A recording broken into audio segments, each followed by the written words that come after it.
Assalamualaikum warahmatullahi wabarakatuh. Saya Neni Lestari SPDI dari SD Negeri 59 Rejang Lebong, mahasiswa PPG dalam jabatan tahun 2022 LPTK yang Encurup Pai kelas D. Berikut adalah video praktik pembelajaran untuk melengkapi berkas praktik pengalaman lapangan dengan materi bersih itu sehat. Selamat menyaksikan. Assalamualaikum.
bersih, yang belum rapi dirapikan dulu, nah ya,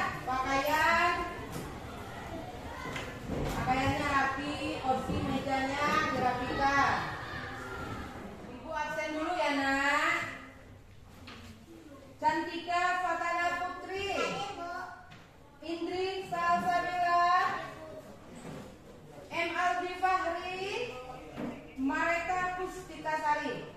Ya, alhamdulillah pada pertemuan hari ini anak-anak ibu hadir semua. Ya, pelajaran kita pada minggu ini, nah ya, berjudul bersih itu sehat. Ya, belajar mengenai bersih itu sehat. Minggu lalu kita sudah belajar mengenai aku anak soleh. Jadi kalau kita anak soleh, berarti kita harus apa yang dinamakan ya, santun, menghargai teman. Kemudian kita juga mempelajari mengenai jujur, nah ya, mempelajari mengenai amanah, nah ya. Jadi kalau amanah itu ya artinya kita dapat dipercaya. Kalau jujur berarti berkata apa adanya. Kalau santun berbicaranya lemah lembut, nah ya. Nah itu pelajaran kita minggu lalu. Nah kemudian kalau kita sudah menerapkan apa yang diperintahkan, nah ya, maka kehidupan kita akan berjalan dengan baik, nah ya. Nah sebelum kita memasuki pembelajaran, ibu sampaikan dulu tujuan pembelajarannya. Yang pertama, menerapkan ketentuan syariat Islam dalam bersuci dari hadas kecil dan hadas besar. Memahami tata cara bersuci dari hadas kecil dan hadas besar. Kemudian mempraktikkan tata cara bersuci dari hadas kecil dan hadas besar sesuai ketentuan syariat Islam. Siapa yang ingat? Siapa yang tahu apa yang dimaksud dengan bersih? Siapa yang bisa? Coba aja apa bersih nak? Iya, bersih itu bebas dari kotoran. Kalau hadas itu apa? Siapa yang bisa? Hadas. Siapa yang bisa hadas? Boleh tunjuk tangan, boleh? Hadas. Adik lagi? Yang lain? Iya, hadas itu apa? Keadaan tidak suci. Nah ya, kalau yang dinamakan bersuci itu bebas dari kotoran. Nah itu yang dimaksud dengan bersih. Ya. Nah kemudian di sini, nah ya, ibu akan bagi kelompoknya. Kalian silakan mencari permasalahan yang sudah ibu berikan di sini. Ya, ibu bagikan kelompoknya. Silakan kalian kerjasama untuk mencari permasalahannya atau solusinya. Silakan bekerja sama dengan kawan kelompoknya. Ini.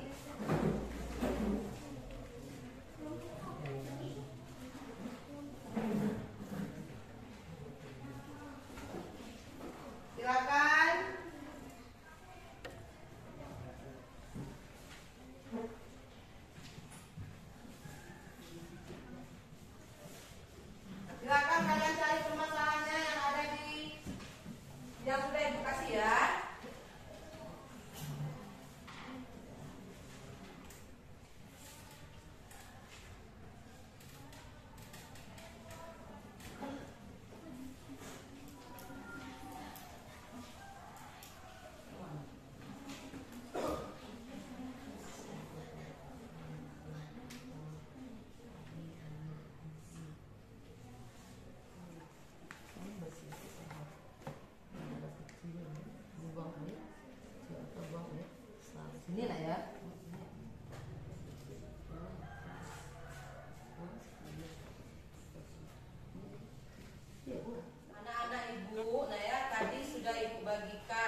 merupakan dua hal yang tidak dapat dipisahkan. Nah, dalam surat di sini yang artinya sesungguhnya Allah menyukai orang-orang yang bertaubat dan menyukai orang-orang yang mensucikan diri. Nah, bersih itu terbagi, bersih atau suci ini terbagi menjadi dua. Yang pertama, bersih dari hadas. Yang kedua, bersih dari najis. Nah, sekarang Ibu jelaskan macam-macam hadas.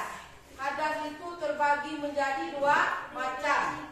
Hadas kecil dan hadas besar. Nah, kelompok mana tadi yang sudah memegang permasalahan mengenai hadas? Contoh-contohnya, silakan maju.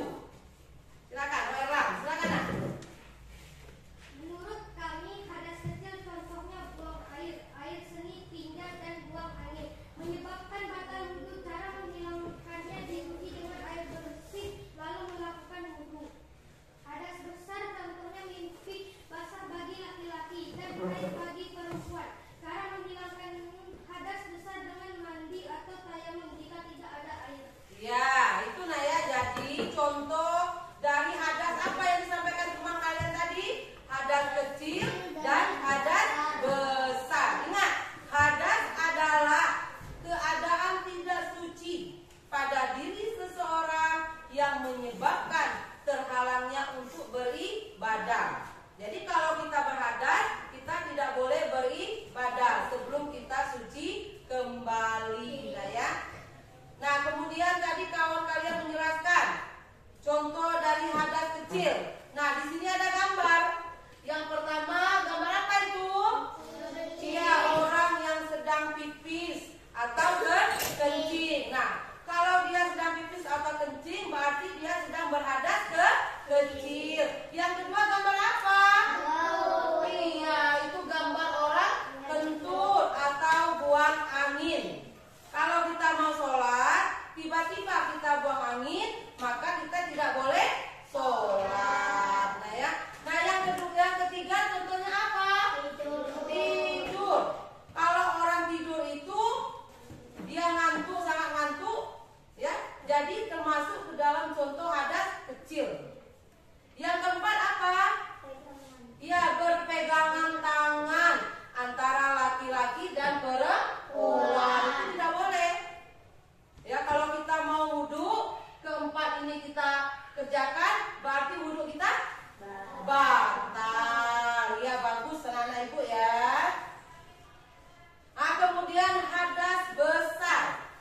Hadas besar adalah suatu keadaan atau kotoran yang menjadikan seseorang tidak suci sehingga dia harus mandi terlebih dahulu agar menjadi suci. Kalau hadas kecil tadi, menghilangkannya cukup dengan berwudu. Ya, seperti kita buang air kecil tadi, kita buang angin, cukup kita dengan berwudu. Nah, tetapi kalau kita sedang berhadas besar, maka kita diperintahkan untuk mandi agar kita menjadi suci kembali. Nah, contoh dari hadas besar ini, yang pertama, haid bagi perempuan. Ya, karena mengapa? Perempuan itu istimewa.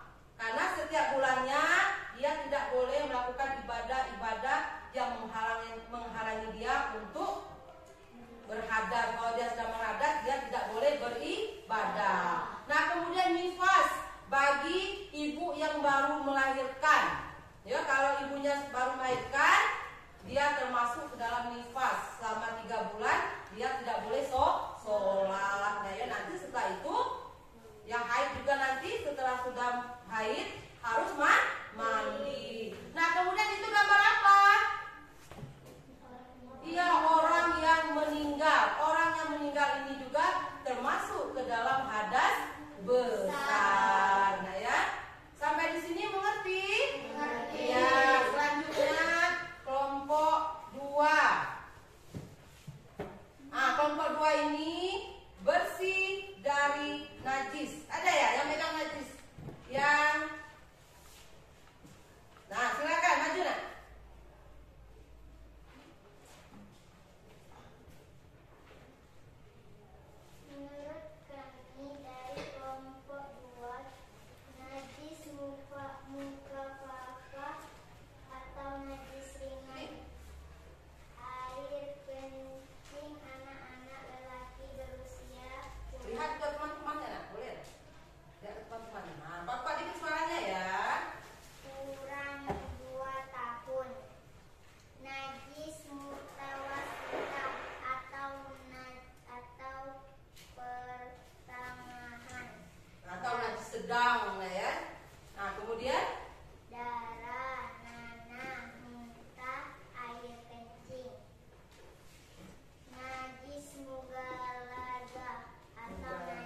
Ya, betul ya. Nah, itu tadi kelompok 2 menyampaikan bahwa najis itu terbagi menjadi 3 macam. Nah, ya. Kalau kita sudah terkena najis, maka kita tidak boleh ibadah karena akan membatalkan ibadah seorang muslim. Najis ini terbagi menjadi 3 macam. Yang pertama, najis mughallazah atau najis ringan. Yang kedua, najis mutawassithah atau najis sedang. Yang ketiga, najis mughalladzah atau najis berat ya. Nah, di sini tadi teman kalian sudah menyampaikan contoh-contoh dari ketiga macam najis ini. Yang pertama, najis mughallazah atau najis ringan. Itu gambar apa? Gambar bayi. Kalau adiknya pipis, berarti kita terkena najis atau najis ringan, ya. Nah, bagaimana cara kita membersihkannya? Kalau hanya sekedar najis ringan, cara membersihkannya, memercikan air. Sekali percikan saja pada benda yang terkena najis. Ya, itu cara membersihkan najis ringan. Yang kedua, najis mutawassithah atau najis sedang atau juga najis pertengahan. Contohnya apa di situ? Darah. Kemudian apa? Nanah. Apa lagi?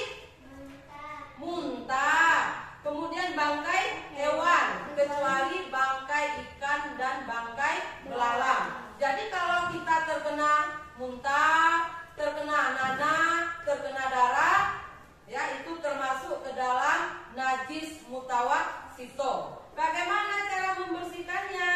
Dibersihkan dengan membersihkan benda yang terkena najis, kemudian menyiramnya dengan air sampai benar-benar bersih, nah ya. Baik itu rasanya, baik itu baunya, maupun warnanya. Kalau kita terkena darah, warna baju kita apa? Merah. Jadi dibersihkan sampai tidak ada bau, sampai tidak ada warna. Kalau kita terkena muntah, baunya bagaimana? Busuk. Jadi harus kita bersihkan. Kalau kita terkena tinja atau hewan, baunya busuk, dan juga itu harus dibersihkan, nah ya, sampai tidak ada baunya, tidak ada bentuknya, dan juga tidak ada rasanya. Kemudian najis mughallazah atau najis berat. Najis berat ini, nah ya, yang berhubungan dengan anjing, yang berhubungan juga dengan babi. Gambar di sana gambar apa? Babi dan gambar anjing. Jadi kalau kita terkena dua hewan ini, kita termasuk ke dalam najis berat. Bagaimana membersihkannya? Dibersihkan dengan membasuh dengan air sebanyak 7 kali. Salah satunya dicampur dengan tanah atau debu. Itu cara membersihkannya, dan itu adalah jenis-jenis najis. Paham? Sudah bisa dimengerti? Ya, bagus. Ya, selanjutnya kelompok 3, silakan menyampaikan hasil dari diskusinya, nak. Silakan dapat. Maju di sana boleh. Pukul kanan.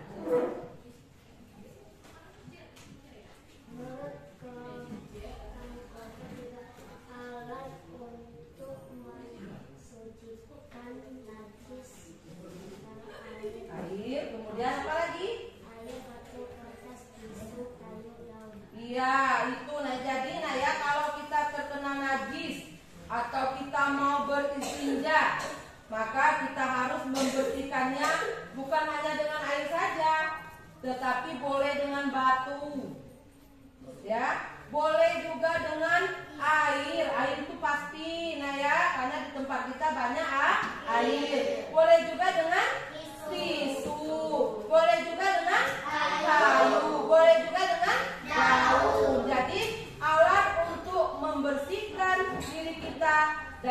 hadas, nah ya, boleh kita menggunakan batu, boleh tisu, boleh juga kayu, dan boleh juga daun. Mengerti? Iya, alhamdulillah. Nah, di sini nah ya, macam-macam cara bersuci.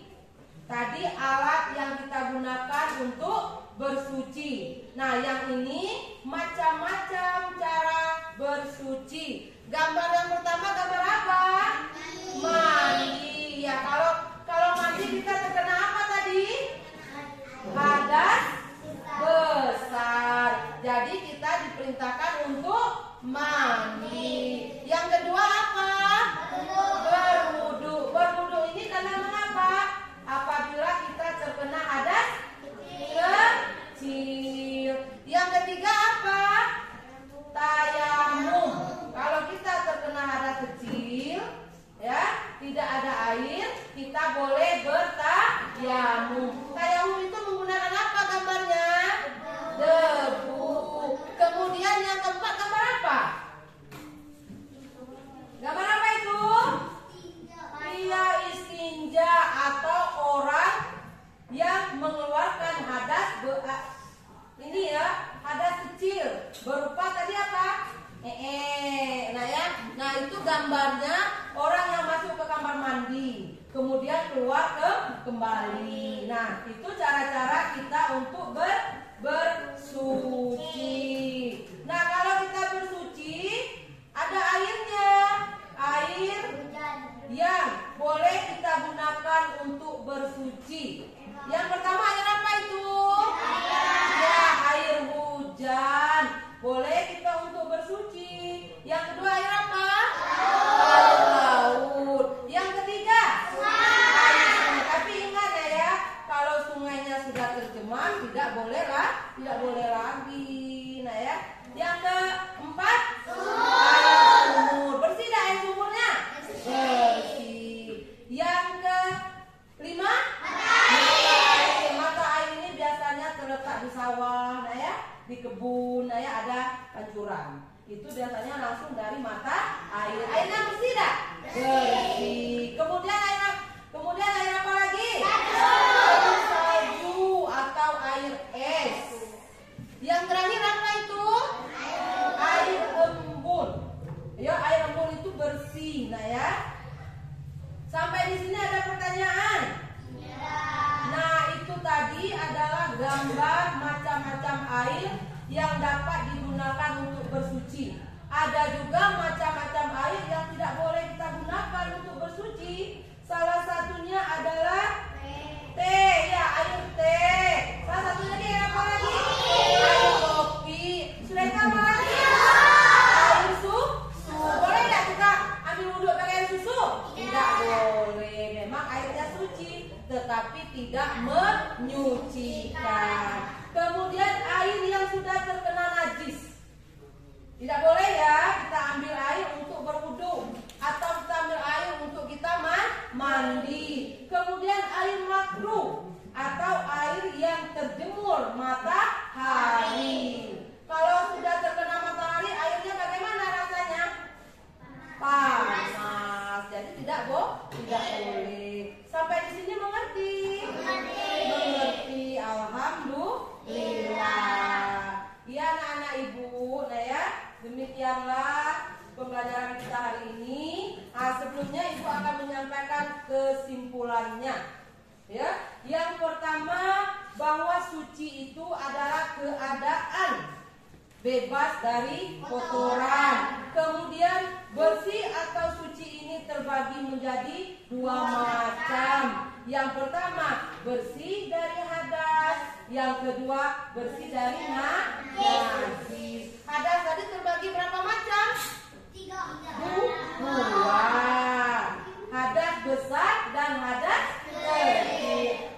Kemudian najis terbagi berapa tadi?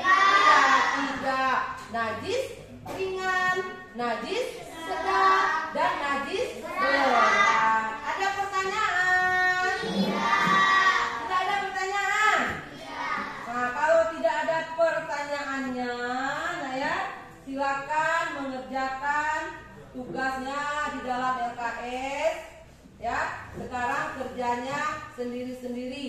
tidak berkelompok. Silakan dikerjakan pada halaman 36 dan 37. Silakan buka LKS-nya. Yang tidak bawa pakai buku tulis. Silakan ya.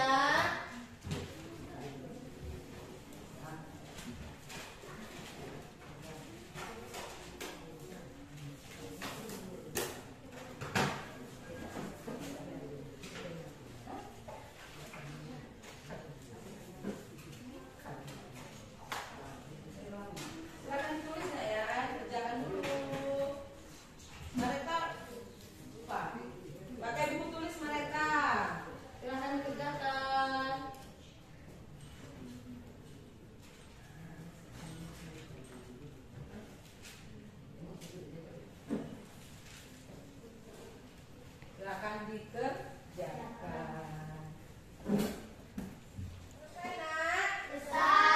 Nanti dikumpulkan ya. Nah, untuk pembelajaran kita minggu depan, kalian baca mengenai wudhu. Ya, kalian juga pahami pengertian wudhu, rukun wudhu, sunnah wudhu, dan hal-hal yang membatalkan wudhu. Ibu akhiri dengan mengucapkan alhamdulillahirabbil alamin. Assalamualaikum warahmatullahi wabarakatuh. Waalaikumsalam warahmatullahi wabarakatuh. Silakan alat tulisnya disimpan, ya. Silakan disimpan. Alat tulisnya disimpan semua.